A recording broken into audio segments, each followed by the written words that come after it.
বিলাসবহুল গাড়িতে চড়ার শখ কম বেশি অনেকেরই রয়েছে, কিন্তু কখনো ভেবেছেন ট্রেন ছাড়া জীবনে এমন কোনো গাড়িতে ঘুরবেন যার দৈর্ঘ্য নীল তিমির চেয়েও বেশি? একটি গাড়ি যেটির ভেতরে রয়েছে বিলাসবহুল সুইমিং পুল, হেলিপ্যাড, এমনকি দ্য আমেরিকান ড্রিম নামের ওই গাড়ির ভেতরটা দেখে বোঝার উপায় নেই এটি আস্ত গাড়ি নাকি বাড়ি।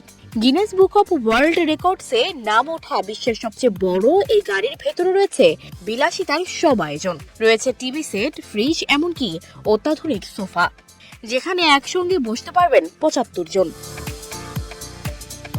তথ্যানুযায়ী ১৯৮৬ সালে এই গাড়িটি যুক্তরাষ্ট্রের ক্যালিফোর্নিয়ায় নির্মাণ করা হয়। ওই সময় এর দৈর্ঘ্য ছিল ৬০ ফুট এবং ২৬টি চাকা সংযুক্ত ছিল। ইঞ্জিন ছিল V8 এর। পরবর্তীতে এটিকে আবারও সংস্কার করা হয়।